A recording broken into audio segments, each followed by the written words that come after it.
E dentro desse nosso quadro especial, nesse mês de janeiro, Janeiro Branco, que é um convite ao cuidado com a saúde mental, nós vamos falar sobre burnout, essa síndrome caracterizada pelo esgotamento físico e mental e tantos outros sintomas. Muita gente ainda confunde, muita gente ainda tem dúvidas, e a gente vai esclarecer tudo hoje num bate-papo com o psicólogo Geraldo Cavalcante. Está concluindo aí o mestrado em neurociência e muitas pesquisas voltadas para o burnout, não é isso, Geraldo? Seja muito bem-vindo ao Guia Viver Bem.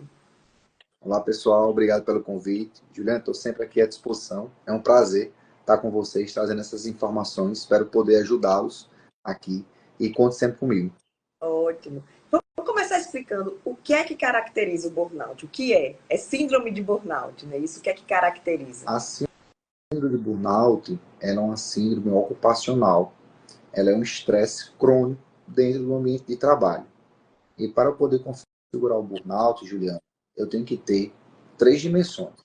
A primeira, exaustão. Então, me sinto cansado, aquela sensação que eu estou sempre enxugando gelo, apagando incêndio. A segunda característica do burnout, ela está com distanciamento, tanto distanciamento do trabalho, como distanciamento também dos colegas de trabalho. Eu evito falar de trabalho, eu evito conversar sobre o trabalho, até situações sociais com os amigos de trabalho, no famoso happy hour. Quem está com burnout, ela também vai evitar esse tipo de situação. E a terceira e última dimensão do burnout é a falta de realização profissional. Então, se eu me sinto cansado, exausto, se eu não quero contato com os meus colegas de trabalho ou com o ambiente de trabalho, e se eu estou tendo uma falta de realização profissional, onde eu não me sinto capaz de executar bem aquilo, onde eu me sinto cada vez mais inseguro dentro das minhas capacidades no meu trabalho, isto pode sim configurar um burnout. E o cortisol. O cortisol é o hormônio do estresse. Se o hormônio do estresse está elevado, isto também configura uma característica do burnout. Agora, muita gente pensa, estou precisando de férias, estou muito cansado. Como diferenciar? Não, estou precisando de férias realmente, estou precisando diminuir o ritmo ou não. Estou precisando buscar ajuda profissional. É algo mais grave. Isso é um tema que as pessoas perguntam. Geraldo, férias resolve o burnout? Não. Férias não resolve o burnout. Porque se eu estou com essa condição, é porque o meu quadro psíquico ele está abalado. E aí tem que ter dois profissionais que vão lhe ajudar: o psicólogo e o psiquiatra. O psiquiatra, ele é o profissional da saúde que vai avaliar a necessidade da medicação, não é o psicólogo que vai falar isso. E o psicólogo, ele é o profissional que vai trabalhar essas crenças dos pacientes, esses pensamentos dos pacientes que estão disfuncionais, que fazem com que ele se sinta mais esgotado. Então, o paciente que está com burnout tirar 30 dias de férias e ele não trabalhar essas crenças e esses pensamentos, quando ele retornar ao ambiente de trabalho, todas aquelas ideias que ele tinha sobre o trabalho, sobre a exaustão, sobre a sua capacidade de desenvolver bem as suas funções, elas vão voltar. Vão ser gatilhos que diretamente ali vai ameaçar a sua saúde mental. Então, férias não resolve o burnout. Pode ser o local de trabalho, o ambiente de trabalho. Se eu mudo de trabalho, se eu mudo de função, isso ajuda? Não a tratar o burnout se ele já se instalou. Mas se a pessoa começa a perceber, não, esse trabalho aqui não está alinhado com meus valores, essa empresa não está alinhada com os meus valores, está me fazendo mal, é hora de sair antes de adoecer? Como perceber esse momento? Um ambiente de trabalho, uma demanda de trabalho, um chefe que exige muito de você, isso pode fazer sim você desenvolver um burnout. Mas pode acontecer do profissional ele trocar de trabalho, trocar de chefe e o burnout continuar instalado. Lembrando que o burnout ele é uma condição, então ele é algo momentâneo. Mas ele está muito relacionado, Juliana, às nossas expectativas. Então, se eu tenho uma falta de realização profissional, ou seja, Se o meu sentimento de capacidade para executar aquela atividade está baixa, mesmo eu trocando de ambiente de trabalho, trocando de empresa, eu posso continuar sentindo burnout, porque não é a empresa, é como eu me vejo, é como eu me sinto para poder executar aquela função. Então, para quem tem burnout, acha que tem burnout e está nos assistindo, antes de você trocar de empresa, se você cogita, eu indico fortemente você fazer um acompanhamento. Porque não adianta nada você estar trocando de empresa se o burnout está muito relacionado à sua perspectiva com o ambiente e com o trabalho. É igual relacionamento. Eu estou trocando de namoro, já estou na minha terceira, quinta, sexta, 10ª namorada. Será que o problema são as minhas namoradas ou é a maneira como eu me relaciono, como eu me vejo dentro desse processo? Então, isso aí que você fez é uma excelente pergunta. Cabe uma autoanálise para ver como é que eu me vejo nesse processo e como o ambiente de trabalho também tem exigido e cobrado de mim. Fui diagnosticado e realmente eu estou com burnout. Eu preciso fazer esse tratamento de férias? Eu preciso me afastar do ambiente de trabalho ou não? Dá para conciliar as duas coisas? Além dele fazer o acompanhamento com o psicólogo e psiquiatra, com certeza ele vai ter que diminuir. Ele vai ter que dar uma reformulada. A psicologia sempre fala que um fator que mais ajuda o ser humano a mudar é o ambiente. Então, todo profissional que está acompanhando esse paciente com burnout, ele vai sugerir para ele alternar alguns dias entre home office e o trabalho presencial, diminuir a sua carga horária. Mas é importante a gente lembrar que tempo de trabalho não desenvolve burnout, Juliana. Nós dois podemos trabalhar a mesma carga horária. Nós dois trabalhamos 8 horas por dia, por exemplo. Eu posso desenvolver o burnout e você não. Nós trabalhamos na mesma empresa, temos a mesma função, trabalhamos um do lado do outro.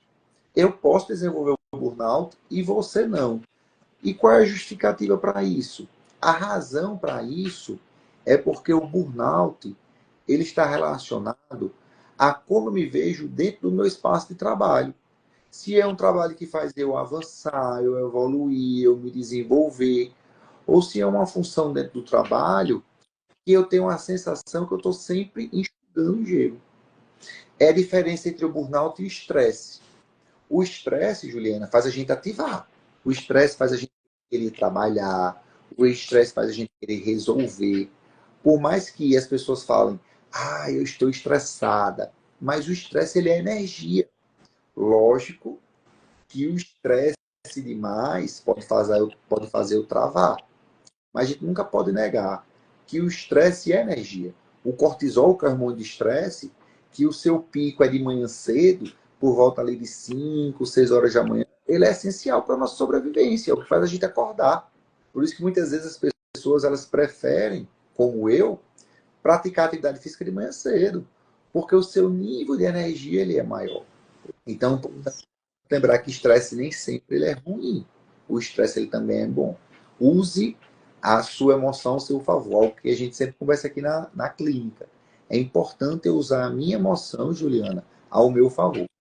Mas aí o estresse é energia, o estresse muitas vezes faz eu resolver, faz eu ter iniciativa, atitude. E o burnout, ao contrário. O Para burnout, poder voltar para dentro, assim, você parar, eu paralisa. paro, eu travo, eu evito, eu não quero ter aquele contato. Eu estou em casa e se eu tenho um burnout, a pessoa fala assim, Geraldo, algo sobre o trabalho. Perdi meu dia. Porque a interpretação que eu tenho sobre aquilo não é algo saudável. Por isso que eu falo, Juliana, nós dois podemos ter a mesma função, trabalhar a mesma carga horária e eu desenvolver o burnout e você não. Porque para você o trabalho é o quê? É energia, é disposição, é crescimento, é desenvolvimento, é evolução. Para mim, o trabalho para mim é cansativo. Meu chefe exige muito de mim, cobra funções que estão acima da minha capacidade. Eu não vejo a razão para isso. Eu não entendo por que eu tenho que fazer aquilo que ele pede, do jeito que ele pede. Em quanto tempo o burnout ele se instala, né? Eu digo isso, não, começo a perceber sinais. O que é que eu posso fazer nesse momento para virar a chave e não adoecer? Fatores de proteção de um burnout. Sono. É essencial a gente ter uma boa qualidade de sono. Então, a qualidade do sono está relacionado a o tempo que eu durmo, se eu preciso de 6 horas, 7 horas, 8 horas. A maioria das pessoas precisa uma média de 7 a 8 horas. Mas eu posso precisar de 6 e acordar bem. Então, vai estar relacionado a o como eu acordo, como eu me sinto. Eu acordo querendo ainda dormir mais um pouquinho, fico preso na cama, ou eu acordo com energia. Outro ponto importante, a hora que eu vou dormir. Por quê? Porque se eu vou dormir ali próximo de meia-noite, Juliana, eu vou acordar cansado, mesmo que eu precise dormir 7 horas. Por exemplo, Geraldo, eu tenho que dormir 7 horas. 7 horas eu durmo bem. É a mesma coisa eu dormir de 10 da noite e acordar de 5 da manhã, que são 7 horas de sono, e eu dormir de meia-noite e acordar de 7 horas da manhã, que são a mesma hora de sono. O que é que você acha, Juliana? É a mesma coisa, sim ou não? Teoricamente seria, mas eu sei que quanto mais cedo. Tem um momento que você tem que dormir, que é onde são liberados os hormônios, não é isso? Exatamente. Mesma coisa. Então, eu dormir de meia-noite e acordar de 7 não é a mesma coisa do que eu dormir de 10 e acordar de 5. Por quê? Porque de meia-noite é o pico da produção da melatonina, que é o hormônio do sono. Então, se eu estou indo dormir de meia-noite, eu estou perdendo o pico da produção da melatonina. Ou seja, a qualidade do meu sono vai ser a mesma coisa, mesmo que eu durma às 7 horas. Eu faço a analogia, paralelo de você surfar e você entrar no mar quando a onda já estiver vindo. Já era, amigo. Você já perdeu o pico da onda. Agora vai ter que esperar um novo pico, que é só 24 horas depois. Você tem que estar no mar quando a onda está vindo. A mesma coisa é o sono, tá? A gente não pode perder essa onda. Certo. E aí, o sono, ele é um fator de proteção do burnout. Como uma má qualidade de sono é um fator de risco. Se eu durmo pouco, eu já acordo exausto, eu acordo cansado, se eu tenho uma qualidade do sono ruim, ou seja, a minha bateria não carregou. Atividade física é essencial. Fatores falam que, estudos falam que quando a gente faz atividade física, o que é que o nosso cérebro, o nosso corpo está produzindo? Hormônios do bem-estar, endorfina, que é da dor, dopamina, serotonina. Então, isso vai fazer com que eu sinta menos o impacto do estresse. Alimentação saudável. As pesquisas falam que alimentos ricos em que carboidratos, alimentos industrializados, podem fazer com que as pessoas sintam mais ansiedade e sentimentos de tristeza. Então, uma rotina muito bem estabelecida, Juliana, ela é uma rotina que protege o paciente, que protege o indivíduo de sentir esses impactos do mundo externo, que seja um trabalho, que seja uma autocobrança, que seja uma cobrança do seu chefe. Por quê? Porque ele está alinhado com a sua cultura. Sono, qualidade, alimentação, atividade física. Mas um fator que é essencial, o quanto o trabalhador ele se sente útil, valorizado dentro do ambiente de trabalho. O quanto ele vê aquele ambiente de trabalho como desenvolvimento, como aprendizado, como crescimento. Por isso que as empresas, eles trabalham muito nesse feedback construtivo, nessa cultura da coletividade. Porque o trabalho individualizado, você não tem feedback, você não tem retorno, você não sabe como é que você está. E esses feedbacks são essenciais. Por isso que a relação entre gestor, entre coordenador, entre direção e os seus outros colaboradores, essa linha de feedback é fundamental. E a gente vê isso muito em filmes, em novelas, as empresas, o que é que eles fazem? Hoje as paredes são de vidro, né? Muitas vezes o diretor deixa a porta aberta, ele quer ali deixar um ambiente ali alinhado, onde é que ele contata direto o tempo todo, e a cultura da empresa não necessariamente esse cargo de diretor profissional, mas está todo mundo junto, é todo mundo na mesma empresa. As pessoas elas querem cada vez mais estarem mais alinhadas com essa cultura. Estou com burnout. E agora, o que é que eu faço? 2 profissionais vão lhe ajudar, psicólogo e psiquiatra. Mas você precisa investir na sua qualidade de vida. Sono, alimentação, atividade física. Mas é importante lembrar que o nosso cérebro, ele adora novidade. Então, quanto mais novas atividades eu vou fazer, menos o meu foco será o meu trabalho. Porque o que é o burnout? O burnout é o meu trabalho, o meu estresse, o meu desgaste, ele é o centro da minha vida. Eu acordo pensando no trabalho, eu almoço pensando no trabalho, eu vou dormir pensando no meu trabalho. E assim, as pessoas falam muito assim, quando eu estou parado, eu estou vendo vídeo. Quando eu estou em movimento, eu estou ouvindo. Então, é uma necessidade, Juliana, de estar sempre conectado, de estar sempre produzindo, de estar sempre informado, de estar sempre trabalhando. Inclusive, existe burnout também após o sucesso. As pessoas suam a camisa para chegar no sucesso profissional.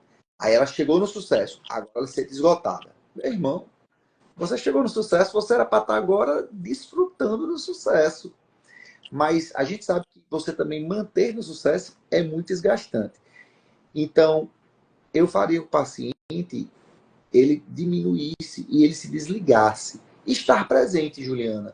Quantas vezes no dia você parou para pensar sobre a sua respiração?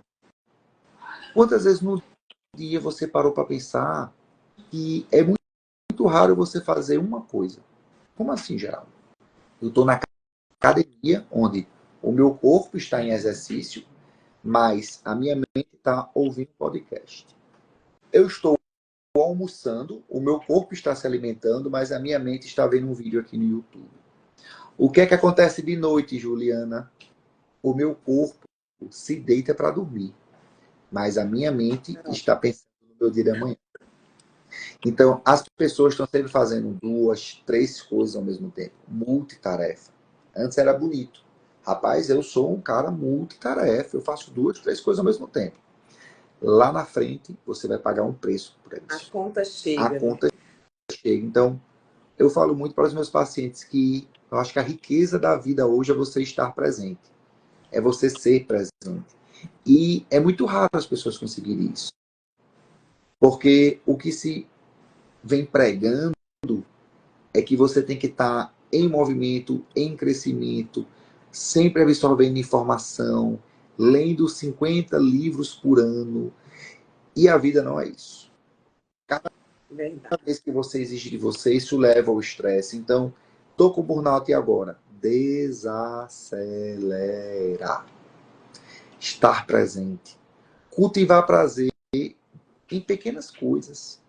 Mostrar ao seu cérebro que o lance da vida, para você poder desfrutar de algo, seja de alimentação saudável, de atividade física, de sucesso profissional, é você tolerar o tédio e você entender que eu preciso hoje desenvolver tais atividades, eu tenho que hoje desenvolver novos hábitos para lá na frente colher. Por quê? Porque hoje existe a dopamina barata. O que é a dopamina barata? Eu estar sentindo pequenas dopaminas, que é o hormônio, né, da recompensa, numa tela de celular, passando aqui vários vídeos, joguinhos, apostas online. O que é apostas online? É dopamina barata. É exatamente isso. Essa recompensa a curto prazo. E isso leva ao estresse. Porque as pessoas não conseguem mais agora focar na recompensa a longo prazo. E essa recompensa a longo prazo, Juliana, é a história dos 3 porquinhos.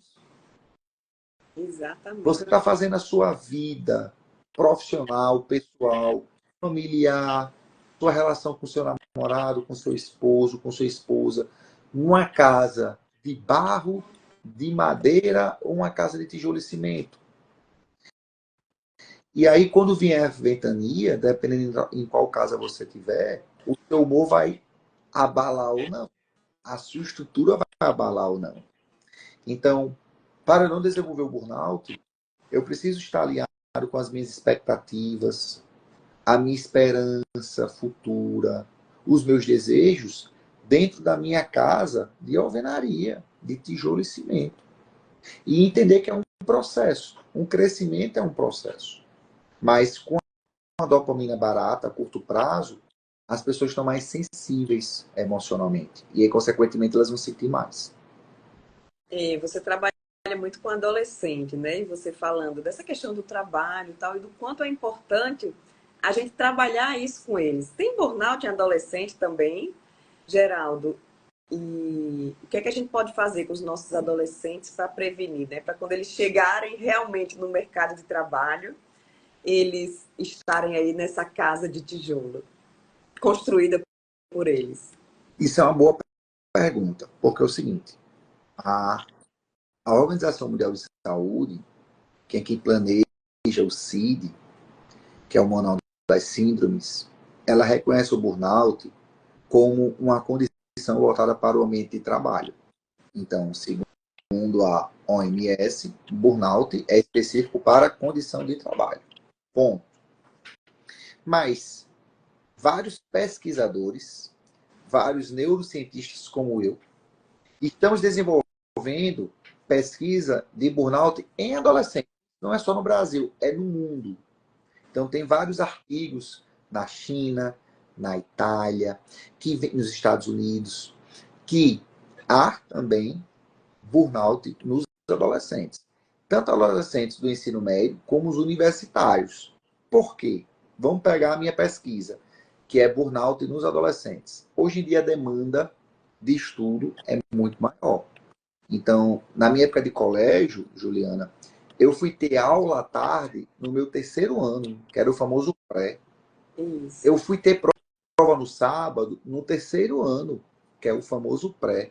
Hoje tem escolas aqui em Natal que no oitavo ano já tem prova no sábado.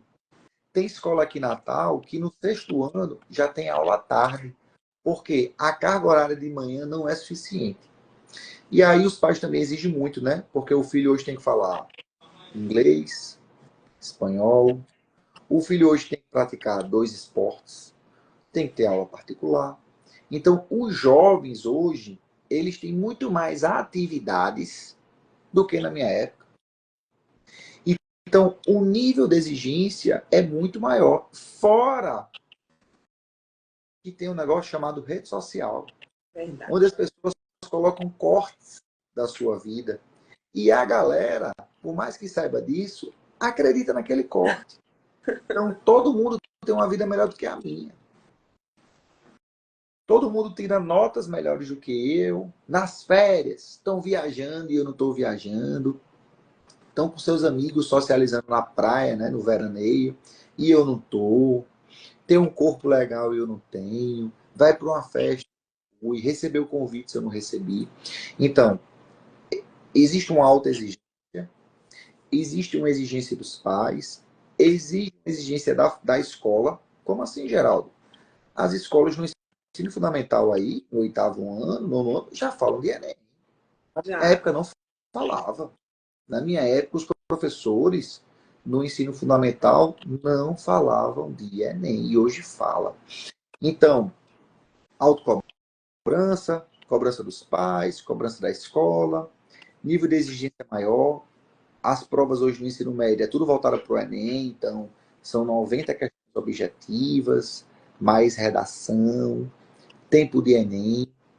Então, tudo isso vai fazendo com que o jovem ele queira ser aceito, ele queira pertencer a um grupo, e ele vai lutar para pertencer àquele grupo, porque nós somos seres sociáveis.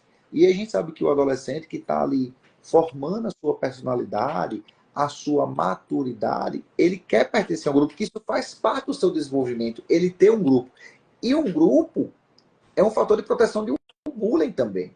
Se eu Uhum. tenho um grupo, a probabilidade das pessoas praticarem bullying comigo é menor. Por quê? Porque eu tenho uma galera ali que pode me defender. Geralmente aquele paciente que tem uma fobia social, que é autista, que é tímido, eles têm uma maior probabilidade de sofrerem bullying. Então, tudo isso vai fazer com que o jovem queira estar no meio social. Consequentemente, para estar no meio social, eu tenho que corresponder às expectativas do grupo. que colocam em mim, e eu também começo a colocar em mim, que eu vejo aqui no consultório. Tem que ter roupa tal, marca tal. Na minha época não existia isso. Porque os influencers também vêm falando isso, né? Vêm mostrando isso. A internet mostra o tempo todo, você abre ali, é patrocínio daquela loja, daquela marca. E as pessoas querem isso. O nível de consumo hoje é cada vez maior para querer ser aceito. Então, isso faz com que os jovens hoje eles estejam mais estressados. Porque se fala em performar, alta Em performance. tudo, né? Se é no esporte, tem que ser o melhor, em tudo, em tudo.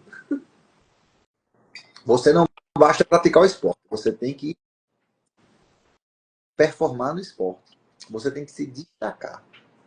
Então, antes, na nossa época, o destacar era as estrelinhas. Você recebeu 5 estrelinhas.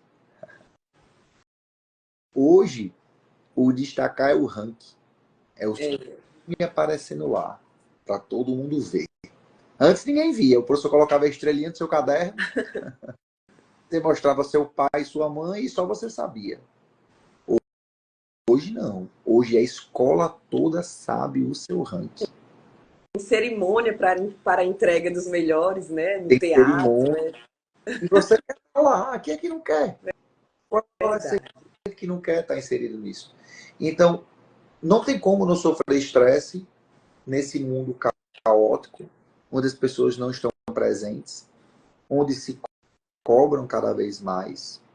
E a gente esquece que é um adolescente, que é um indivíduo que ele quer ser feliz, que ele quer socializar, que ele quer relacionar, e não que ele é um resultado. Não transforme o seu filho em resultado.